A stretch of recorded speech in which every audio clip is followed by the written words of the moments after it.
الحمد لله رب العالمين والصلاة والسلام على أشرف الأنبياء وإمام المرسلين نبينا محمد وعلى آله وأصحابه أجمعين وعلى من تبعه بإحسان إلى يوم الدين أما بعد. கண்ணியமிக்க சகோதர சகோதரிகளே, இது இஸ்லாமிய வரலாறு வகுப்பு. இன்றைய இந்த வகுப்பில் நாம் குர்ஆன் எப்படி தொகுக்கப்பட்டது இது தொடர்பாக சில வரலாறு ரீதியான விஷயங்களை தெரிந்து கொள்வோம். அன்பார்ந்தவர்களே, அல்லாஹ் சுப்ஹானஹு வ தஆலா குர்ஆனை நபிகள் நாயகம் ஸல்லல்லாஹு அலைஹி வஸல்லம் அவர்களுக்கு ஒரேடியாக மொத்தமாக வழங்கவில்லை. எப்படி முந்தைய ஒரு தூதர் மூசா அலைஹிஸ்ஸலாம் அவர்களை பற்றி அல்லாஹ் குர்ஆனில் சொல்கிறானோ, அவர்கள் தூர் மலைக்கு சென்றார்கள். அல்லாஹ் அங்கு அவர்களுக்கு தௌராத் வேதத்தை கொடுத்தான். அந்த ஏடுகளில் அந்த வேதத்தின் வசனங்கள் எழுதப்பட்டிருந்தது. அதை எடுத்துக்கொண்டவர்கள் வந்தார்கள். இப்படி அல்லாஹ் சுப்ஹானஹு வ தஆலா ரசூல் ஸல்லல்லாஹு அலைஹி வஸல்லம் அவர்களுக்கு குர்ஆனை ஒரே நேரத்தில் மொத்தமாக வழங்கவில்லை. மாறாக சந்தர்ப்ப சூழ்நிலைகளுக்கு ஏற்ப தினமும் அல்லது ஓரிரண்டு நாட்கள் விட்டு இப்படிதான் கொஞ்சம் கொஞ்சமாக அல்லாஹ் சுப்ஹானஹு வ தஆலா நபி ஸல்லல்லாஹு அலைஹி வஸல்லம் அவர்களுக்கு குர்ஆனை வழங்கினான்.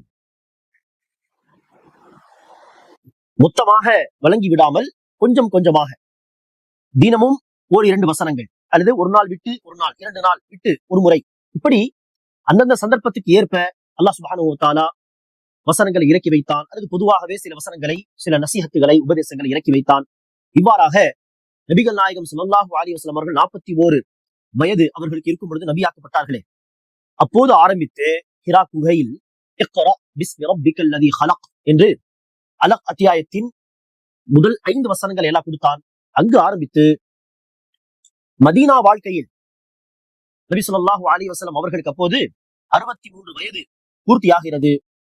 ஆக 41 வயது ரசூலுக்கு இருக்க குர்ஆன் இறங்க ஆரம்பித்தது.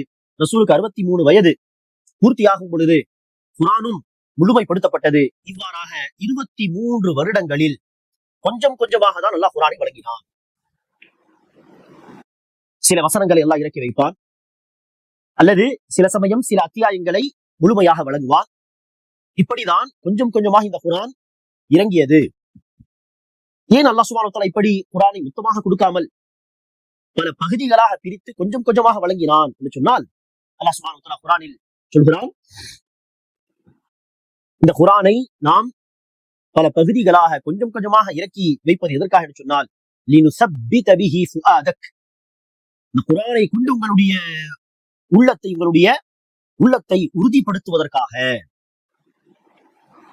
அன்பானவர்களே, நான் உங்களுக்கு வாழ்க்கையில் தேவைப்படுகின்ற பல உபதேசங்களை ஒரே நேரத்தில் உங்களுக்கு மொத்தமாக சொல்லிவிட்டால், இது நம்முடைய உள்ளத்துக்கு தேவைப்படும் பொழுதெல்லாம் பலத்தை சேர்க்குமா, அல்லது இப்போது என்ன உபதேசம் தேவையோ அதை ஆணித்தரமாக சொல்லி சில நாட்கள் கழித்து உங்களுக்கு பொறுமையை குறித்து உபதேசம் செய்ய வேண்டிய தேவை ஏற்படலாம். அந்த நேரத்தில் பொறுமையை குறித்து உபதேசம் செய்வது, அதற்கு சில சம்பவங்களை சொல்வது, சில நாட்கள் கழித்து எதிரிகள் தொடர்பாக உங்களுக்கு பயம் ஏற்படலாம். அந்த நேரத்தில் எதிரிகளுக்கு பயப்படக்கூடாதா, மாறாக அல்லாஹ்வுக்கு தான் பயப்பட வேண்டும். அல்லாஹ் நாடினால் உதவி செய்வதற்கு போதுமானவன் என்று அந்த சந்தர்ப்பத்தில் அது தொடர்பான சில உபதேசங்களை சொல்லி, முந்தைய சமூகங்களில் நடந்த சில சம்பவங்களை சொல்லி, இப்படி செய்வது உள்ளத்துக்கு ஒரு உறுதியை தருமா என்று கேட்டால், நிச்சயமாக எல்லா உபதேசங்களையும் மொத்தமாக ஒரே இடத்தில் சொல்லி தேவைப்படும் பொழுதெல்லாம் இதிலிருந்து யோசித்து பாருங்கள் என்று சொல்வதற்கு பதிலாக அந்தந்த நேரத்தில் அந்த உபதேசத்தை ஆணித்தரமாக சொன்னால் இன்னும் அது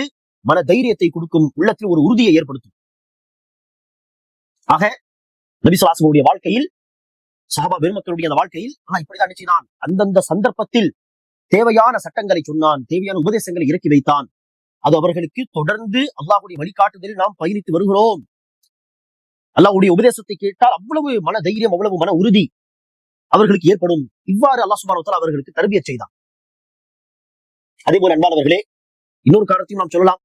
மொத்தமாக அல்லாஹ் குர்ஆனை வழங்காமல் கொஞ்சம் கொஞ்சமாக வழங்கியதுக்கு என்ன காரணம் என்று சொன்னால், மொத்தமாக குர்ஆனை கொடுத்து இதை நன்றாக படியுங்கள், புரிந்து கொள்ளுங்கள், மனப்பாடம் செய்யுங்கள் என்று சொன்னால் அது சிரமமாக இருந்திருக்கும் இல்லையா?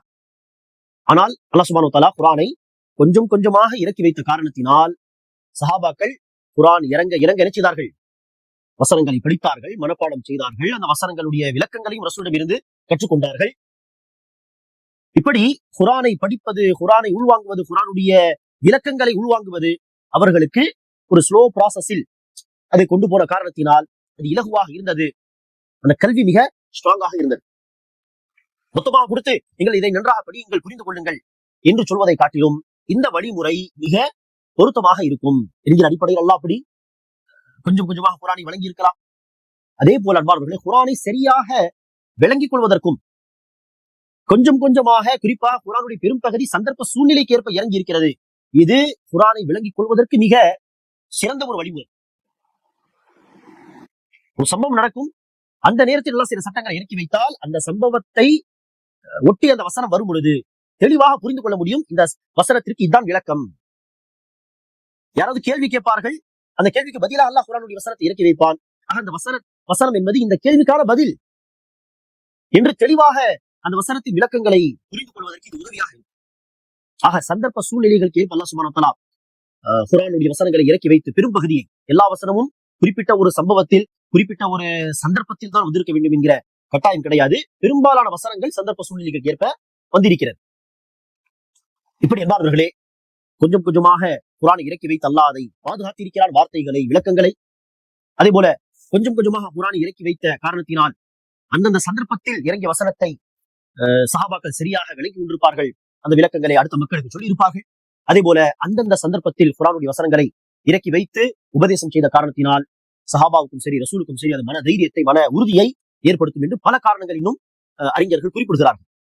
ஆக 23 வருடங்களில் தான் குர்ஆன் இறங்கியது. சரி, குர்ஆனுடைய வசனங்கள் இறங்கிய வரிசை என்று பார்த்தால் அது வேறு. இப்போது நாம் குர்ஆனை எடுத்து ஓதுகிறோமே, அந்த வரிசை என்பது வேறு. இதையும் நாம் புரிந்து கொள்ள வேண்டும். நபி ஸல்லல்லாஹு அலைஹி வஸல்லம் அவர்களுக்கு அல்லாஹ் முதலாக வழங்கிய அத்தியாயம் என்றால் அலக் அத்தியாயம், இக்ரா பிஸ்மி ரப்பிக்கல் லதீ ஹலக், ஹிரா குகையில். ஆனால் இப்போது நீங்கள் அதை எடுத்து பார்த்தால் 90க்கு மேலே இருக்கும் அதுடைய நம்பர். முதலாவது சூரா என்னவாக இருக்கும்? இப்போது குர்ஆனை ஓதி பார்க்க நாம் தொடங்கினால் சூரத்துல் ஃபாத்திஹா. சூரத்துல் ஃபாத்திஹாவுக்கு அடுத்து பக்ரா அத்தியாயம். அது எப்போது இறங்கியது? நபிகள் நாயகம் ஸல்லல்லாஹு அலைஹி வஸல்லம் அவர்கள் நபியாக்கப்பட்டு 10 வருடங்கள் கழித்துதான் அது இறங்க ஆரம்பித்தது. மதீனா வாழ்க்கையில் தான் சூரத்துல் பக்ராவுடைய 99.9% வசனங்கள் இறங்கியது. ஆனால் அது இரண்டாவது சூறாவாக இருக்கிறது. ஃபர்ஸ்ட் இறங்கிய வசனங்கள் 90க்கு மேலே வருகிறது அத்தியாயங்களுடைய வரிசை என்று பார்த்தால். ஆக இறங்கிய வரிசை என்பது வேறு, ஓதுவதற்காக நபிகள் நாயகம் சொல்லிக் கொடுத்த வரிசை என்பது வேறு. ஒரு உதாரணத்தை சொல்கிறேன் இந்த விஷயத்தை புரிந்து கொள்வதற்காக, விளங்கிக் கொள்வதற்காக. இப்போது நான் உங்களுக்கு வரலாறு தொடர்பான பாடத்தை நடத்துகிறேன் என்று வைத்துக் கொள்ளுங்கள். வரலாறு தொடர்பாக பேசும் பொழுது நான் முதல் பாடமாக நபி ஸல்லல்லாஹு அலைஹி வஸல்லம் அவர்களை குறித்து பேசுகிறேன். அடுத்த பாடமாக நான் மூசா அலைஹிஸ்ஸலாம் குறித்து பேசுகிறேன். அதற்கு அடுத்த பாடமாக நான் ஆதம் அலைஹிஸ்ஸலாம் குறித்து பேசுகிறேன். அடுத்த பாடமாக நான் ஈசா அலைஹிஸ்ஸலாம் குறித்து பேசுகிறேன். அதற்கு அடுத்ததாக யூசுப் அலைஹிஸ்ஸலாம், அதற்கு அடுத்ததாக இப்ராஹிம் அலைஹிஸ்ஸலாம் என்று இப்படி கலவையாக பேசிவிட்டு அடுத்து நான் என்ன சொல்கிறேன் உங்களுக்கு? சரி, இப்படி நாம் பாடங்களை படித்தோம், ஆனால் நபிமார்கள் இந்த பூமிக்கு வந்த வரிசைப்படி அதை வரிசைப்படுத்தி நீங்கள் படிப்பதாக இருந்தால் முதலாவது ஆதம் அலைஹிஸ்ஸலாம் உடைய வரலாறை வையுங்கள், அடுத்து நூஹ் அலைஹிஸ்ஸலாம் உடைய வரலாறை வையுங்கள், அடுத்து இப்ராஹிம் அலைஹிஸ்ஸலாம், அடுத்து யூசுப் அலைஹிஸ்ஸலாம், அடுத்து மூசா அலைஹிஸ்ஸலாம், அடுத்து ஈசா அலைஹிஸ்ஸலாம், அடுத்து இறுதி தூதர் முஹம்மது ஸல்லல்லாஹு அலைஹி வஸல்லம். பாடம் நடத்திய வரிசை வேறு, ஆனால் அந்த பாடத்தை வரிசைப்படுத்தி அடுத்து அதை படிப்பதாக இருந்தால் இந்த வரிசைப்படி நீங்கள் படியுங்கள் என்று நான் சொன்னால் அந்த வரிசை வேறு விதமாக இருக்குமே. அப்படி அல்லாஹ் சுப்ஹானஹு வ தஆலா தன்னுடைய ஞானத்தின் அடிப்படையில் குர்ஆனுடைய வசனங்களை ஒரு வரிசையில் இறக்கி வைத்தான். ஆனால் அதை ஓதும் பொழுது எந்த வரிசைப்படி ஓத வேண்டும் அதையும் அல்லாஹ் ரசூலுக்கு சொல்லிக் கொடுத்தான். நபி ஸல்லல்லாஹு அலைஹி வஸல்லம் சஹாபாக்கு சொல்லிக் கொடுத்தார்கள். ஆக அந்த வரிசைப்படிதான் முதலாவது சூரா சூரத்துல் ஃபாத்திஹா, அடுத்து சூரத்துல் பக்ரா, அடுத்து ஆல் இம்ரான், அடுத்து சூரத்துல் நிசா என்கிற இந்த வரிசை வருகிறது. சரி என்பார்களே, நபி ஸல்லல்லாஹு அலைஹி வஸல்லம் அவர்களுக்கு அல்லாஹ் குர்ஆனுடைய வசனங்களை வழங்குவானே, அப்போது ரசூல் நிச்சயமார்கள் அரபி மொழி நன்றாக எழுத படிக்க தெரிந்த சில சஹாபாக்களை குர்ஆனுடைய வசனங்கள் எழுதுவதற்காக நியமித்து வைத்திருந்தார்கள். குர்ஆனுடைய வசனம் இறங்கினால் உடனே எழுத படிக்க தெரிந்த அந்த ஒரு சில சஹாபாவை அழைத்து ரசூல் அவர்கள் அந்த வசனங்களை ஓதுவார்கள், அதை எழுத சொல்வார்கள்.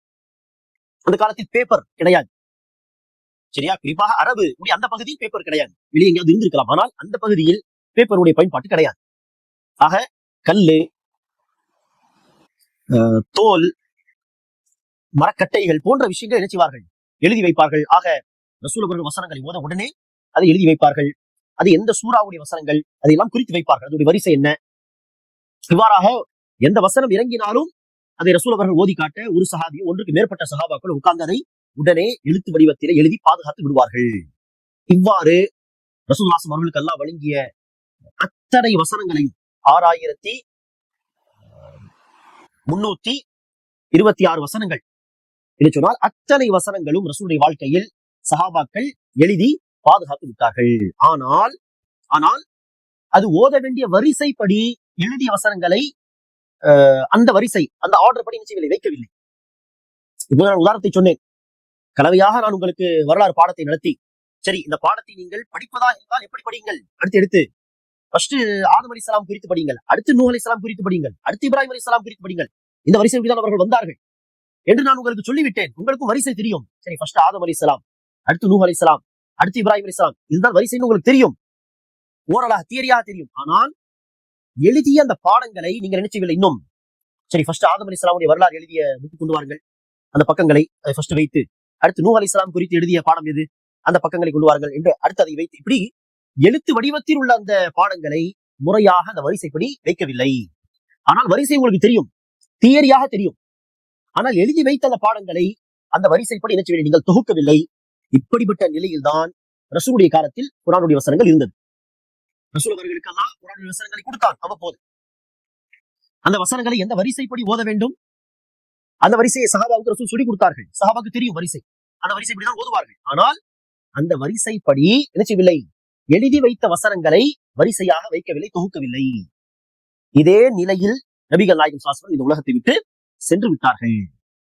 ரசூலுடைய வஃபாத்துக்கு பிறகு முதல் ஹலீஃபாவாக, ரசூலுக்கு அடுத்து முதல் ஹலீஃபாவாக அபூ பக்கர் சித்திக் ரலியல்லாஹு அன்ஹு அவர்கள் இருந்தார்கள். அவருடைய ஆட்சி காலத்தில் ஒரு போர் நடந்தது, யமாமா என்கிற ஒரு போர். அந்த போரில் குர்ஆனை முழுமையாக மனப்பாடம் செய்த ஹாஃபிதுகள் பல பேர் ஷஹீதாகிவிட்டார்கள், கொல்லப்பட்டார்கள். ஆக உமர் பின் கத்தாப் ரலியல்லாஹு அன்ஹு அபூபக்கர் சித்திக் ரலியல்லாஹு அன்ஹு அவர்களிடத்தில் வந்து, ஹாஃபிதுகள், மற்ற ஹாஃபிதுகள், குர்ஆன் மனப்பாடம் செய்த ஹாஃபிதுகள் உயிரோடு இருக்கும் பொழுதே நபிகள் நாயகம் நமக்கு என்ன வரிசை சொல்லி கொடுத்தார்களோ அந்த தியரியாக தானே சஹாபாவுக்கு தெரியும், இன்னும் எழுத்து வடிவத்தில் தான் அதை கொண்டு வரவில்லையே. ஆக தியரியாக அதை அறிந்த சஹாபாக்கள் உலகத்தை விட்டு சென்று விட்டால் அந்த வரிசை எப்படி அடுத்து உள்ள மக்கள் கண்டுபிடிப்பார்கள்? ஆக அபூபக்கர் அவர்களுக்கு மஷூரா கொடுத்தார்கள், ஆலோசனை தந்தார்கள். வரிசையாக நாம் தொகுத்து வைத்து விடலாமே குர்ஆனை. ஆரம்பத்தில் அபூபக்கர் சித்திக் ரலியல்லாஹு அன்ஹு அவர்கள் இல்லை வேண்டாம் என்று சொன்னார். ஆனால் இந்த அவசியத்தை Umar bin Khattab Abu Bakr Siddiq ரலியல்லாஹு அன்ஹு அவர்களுக்கு எடுத்து சொன்ன பிறகு அவர்கள் சரி என்று சொல்லி ஸைத் பின் சாபித் என்கிற ஒரு சஹாபி, ஸைத் பின் சாபித் அவர்களை பொறுப்பாளராக தேர்வு செய்த இந்த விஷயத்திலே அவர்களோடு ஒரு டீம் இருக்கும், ஒரு குழு இருக்கும். அவர்கள் இந்த பொறுப்பை கொடுத்தார்கள். ரசூல் நமக்கு சொல்லிக் கொடுத்த வரிசைப்படி நீங்கள் குர்ஆனை தொகுத்தாருங்கள் என்று. ஆக அவர்கள் ரசூல் முன்னிலையில் எழுதப்பட்ட ஒவ்வொரு வசனம், அந்த எலும்பில் இருக்கலாம், தோலில் இருக்கலாம், அல்லது கல்லில் எழுதப்பட்டிருக்கலாம், அந்த ஒவ்வொரு வசனத்துக்கும் சாட்சியை ரெண்டு சாட்சியை வைத்து, இதை நபிகள் நாயகம் முன்னிலையில் இந்த வசனங்கள் எழுதப்பட்டது என்பதற்கு யார் சாட்சி? 2 பேர் வந்து ஆம் நான் சாட்சி, நானும் அங்கு இருந்தேன், நான் தான் எழுதினேன் என்று அவர்கள் சாட்சி சொன்னால் இப்படியாக வசனங்கள் எடுத்து நிறுத்துவார்கள். ரசூல் சொன்ன வரிசைப்படி எழுதப்பட்டதை பார்த்து மனப்பாடமாக உள்ளதை வைத்து நிறுத்துவார்கள். அப்படியே வரிசைப்படுத்தி இப்போது நம் கண் முன்னால் எப்படி ஃபாத்திஹாவில் ஆரம்பித்து சூரத்துன் நாஸ் என்கிற அத்தியாயத்தில் போய் முடிகிறதோ இந்த வரிசைப்படி எழுதி வைத்தார்கள். இப்படிதான் முதலாக நாம் பார்க்கக்கூடிய இந்த வரிசைப்படி குர்ஆன் தொகுக்கப்பட்டது. முதலாக ஃபர்ஸ்ட் டைம் இப்போது எழுதப்படவில்லை, ஏற்கனவே எழுதப்பட்டு விட்டது குர்ஆன். வரிசைப்படுத்தப்படவில்லை, வரிசையாக தொகுக்கப்படவில்லை. அந்த பணிதான், வரிசையாக தொகுக்கப்பட்ட பணிதான் அபூபக்கர் சித்திக் ரலியல்லாஹு அன்ஹு ஆட்சி காலத்தில் சஹாபாக்கள் செய்தார்கள். அதற்கு பல பிரதிகள் உருவாக்கப்பட்டு பிற்காலத்திலும் குர்ஆன் தொடர்பாக பல பணிகள் நடந்தது. ஆரம்பத்தில் அந்த அரபி வார்த்தைகள் குர்ஆனிலே முஸ்ஹஃபிலே ஹர்கத் இருக்காது, அதாவது ஜபர் ஜேர் பேஷ் குறியீடுகள் எல்லாம் இருக்காது. பிற்காலத்தில் அரபி தெரியாதவர்கள் குர்ஆனை பார்த்து ஓத வேண்டும் என்பதற்கு அந்த குறியீடுகள் எல்லாம் போடப்பட்டது. இந்த சவுண்டுக்கு ஏற்ப அதுக்கு ஒரு சிம்பல் என்று, ஆ என்று சொன்னா அதுக்கு மேலே ஒரு சிம்பல், இ என்று சொன்னா அதுக்கு ஒரு சிம்பல், உ என்கிற சவுண்டுக்கு இப்படி ஒரு சிம்பல் என்று அந்தந்த சவுண்டுக்கு ஏற்ப சில வவல்ஸ், சில குறியீடுகள் போடப்பட்டது. அரபி தெரியாதவர்கள் பார்த்து ஓத வேண்டும் என்பதற்காக. சரி, இவ்வாறாக அல்லாஹ் எழுத்து வடிவத்திலே குர்ஆனை பாதுகாத்தான். எழுத்து வடிவத்தில் குர்ஆன் பாதுகாக்கப்பட்டது. இதை விட குர்ஆனை பாதுகாப்பதற்கான இன்னும் ஸ்ட்ராங்கான ஒரு வழிதான் என்னது? மனப்பாடம். மனப்பாடம் மூலியமாக குர்ஆனை பாதுகாப்பது. அல்லாஹ் சுப்ஹானஹு வ தஆலா இந்த வேதத்தை, இந்த மார்க்கத்தை, ஒட்டுமொத்த மார்க்கத்தை பாதுகாப்பதாக பொறுப்பெடுத்துக் கொண்டான். அல்லாஹ் இந்த வேதத்தை பாதுகாப்பான். எப்படி பாதுகாப்பான்? எழுத்து வடிவத்திலும் அல்லாஹ் பாதுகாத்து வைக்கக்கூடிய பாக்கியத்தை இந்த சமூகத்துக்கு வழங்கினான். முந்தைய சமூக மக்கள் மாதிரி கிடையாது. அவர்களே தன்னுடைய வேதத்தை எடுத்து வசனங்களை அழித்து தன்னுடைய வார்த்தைகளை உள்ளே புகுத்தி எழுதுவார்கள். அப்படியெல்லாம் ஒரு வேலையை இந்த உம்மத்தில் செய்ய மாட்டார்கள், செய்ய வாய்ப்பும் கிடையாது. ஆக எழுதி பாதுகாக்கக்கூடிய பாக்கியத்தை எல்லாம் நமக்கு தந்திருக்கிறார். இது அல்லாஹ்வுடைய பாக்கியம். அதே போல இதை மனப்பாடம் செய்து பாதுகாக்கக்கூடிய பாக்கியத்தை எல்லாம் கொடுத்திருக்கிறான். ஒரு பேச்சுக்கு எழுத்து வடிவத்தில் உள்ள அத்தனை முஸ்ஹப், அதாவது குர்ஆனுடைய பிரதி, அந்த காப்பியை முஸ்ஹப் என்று சொல்வோம்.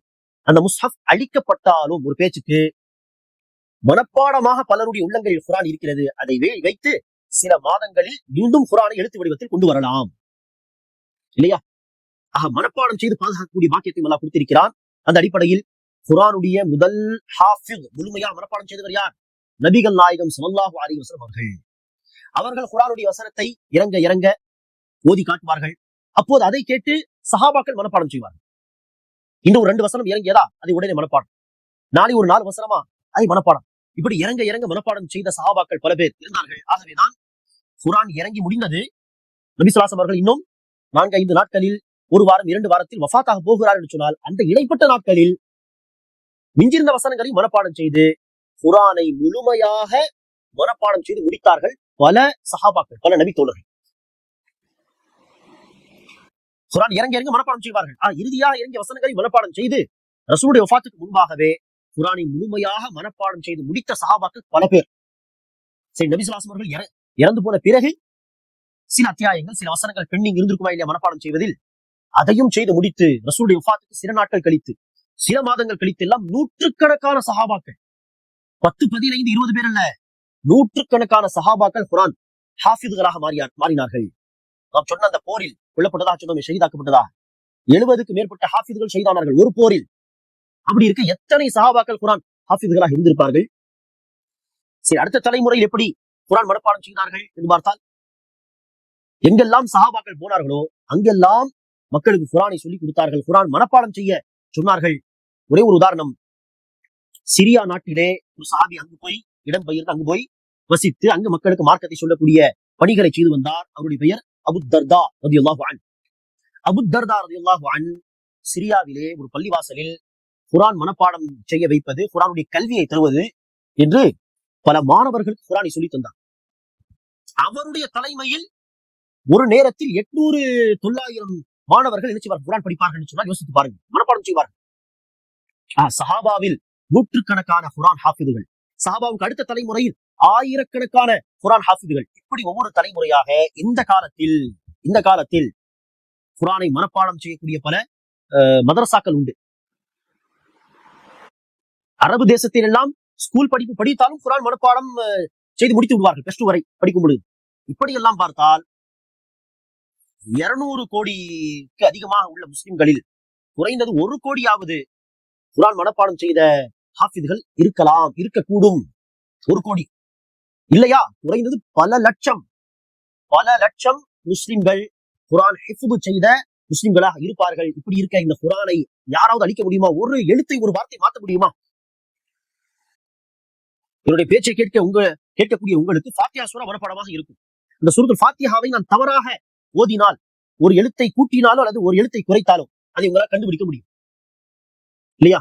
உதாரணத்திற்கு அல்ஹம்துலில்லாஹி ரப்பில் ஆலமீன் அர்ரஹ்மானிர் ரஹீம் வ மாலிகி யௌமித்தீன் என்று சொன்னால் இங்கு வராது. ஒரு எழுத்தை நீங்கள் கூட்டி விட்டீர்கள் என்று சொல்ல பலரால் முடியுமா இல்லையா? அதே போல இய்யாக நஅ்புது இய்யாக நஸ்தஈன், இய்யாக நஅ்புது இய்யாக நஸ்தஈன் என்று சொன்னால் அங்கு வரும். ஒரு எழுத்தை கூட்டினாலோ அல்லது ஒரு எழுத்தை குறைத்தாலோ உடனே உங்களால் கண்டுபிடிக்க முடியுமா இல்லையா? ஃபாத்திஹா சூராவிலே இப்படி ஒட்டுமொத்த குர்ஆனிலே 6000க்கு மேற்பட்ட வசனங்களில் எங்கு இந்த மிஸ்டேக் செய்தாலும் அதை கண்டுபிடிக்கக்கூடிய லட்சக்கணக்கான குர்ஆன் ஹாஃபிதுகள் இருக்கிறார். அப்படி இருக்க எப்படி இந்த குர்ஆனை ஒருவரால் அழிக்க முடியும், ஒரு சமூகத்தால் அழிக்க முடியும்?